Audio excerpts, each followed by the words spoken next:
Ancienne colonie française d'Afrique, le Gabon rêve depuis quelques années d'être membre du Commonwealth.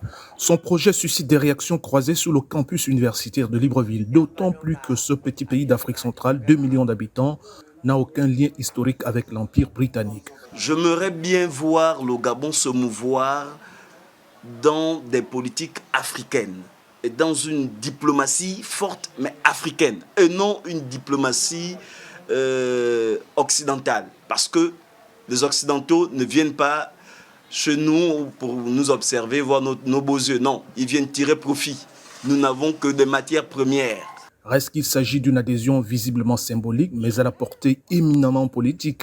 Une opinion encore plus réservée sur la démarche des autorités questionne sa plus-value. La plus-value viendrait du fait qu'on ait pris les personnes qu'il faut à la place qu'il faut, que l'on soit ou pas dans le Commonwealth, pour qu'on ait un niveau de développement, celui qui est aujourd'hui présenté par les 10 États les plus riches, on va dire, du continent et qui seraient dans le Commonwealth.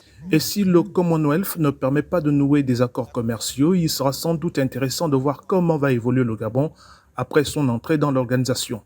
Yanis Obouma, un jeune entrepreneur local qui tient une société familiale de transformation du bois. Ça va nous permettre de créer de l'emploi, comme le veut le chef de l'État, et ça va nous permettre aussi d'être éduqués, et nous, à notre tour, de former ceux qui viendront derrière nous.